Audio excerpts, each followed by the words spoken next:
kaa korkiisa waa midka heesaha u riyaaqa midka soo dhoweeya oo jecel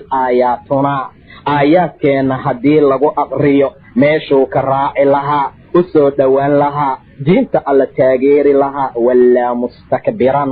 waa jeesanaa wuu ka jeesanaa asagoo mutakabbir ah asoo isweeweynaysiinaya oo mar walba raba inuu diinta alle ka kibro kaan lam yasmacahaa waxaad u malaysaa sidii asaguusan aayadaha alla maqlin ileen dhagaha ayuu ka qufulayahay indhaha ayuu ka la'yahay waxaa ka maqan hidaayadii iyo wixii rabbi u dhowayn lahaa oo aayadihiisii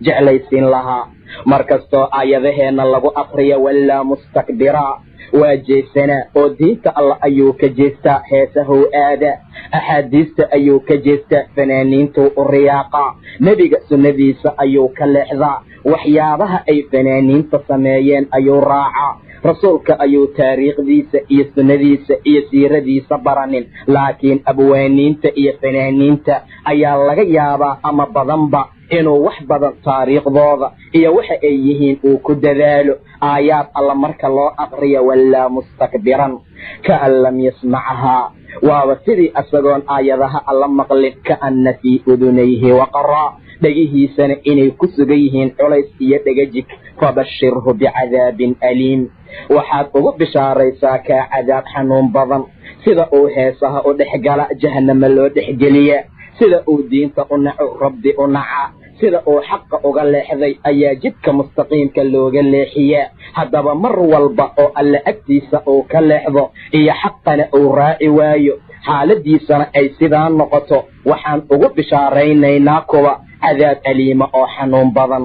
haddaba walaalayaal aan iska ilaalina heesaha mujtamaca maanta jira badankiisa waxay aad ugu dadaalaan ama ay raacaan waxa lagu magacaabo fanniga iyo heesaha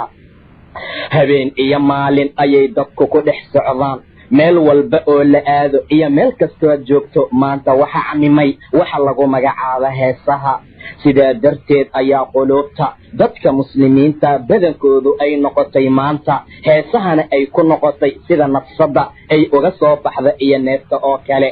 maca daalika waxaad arkaysaa jiilka muslimiinta ah ee maanta jooga inay noqdeen kuwa heesaha u riyaaqa oo raaca oo mabda ahaan u aaminsan waxa lagu hormaro oo ilbaxnimaduna inay tahay macnaha heesaha muslimiinta maanta joogta jiilkooda haddaad su'aasho oo aad mid kamida weydiiso ama gabdhaha yaryarka ah ee da'da yare soo koraaya iyo wiilasha saasoo kale ah haddaad weydiisa maxaad doonaysaa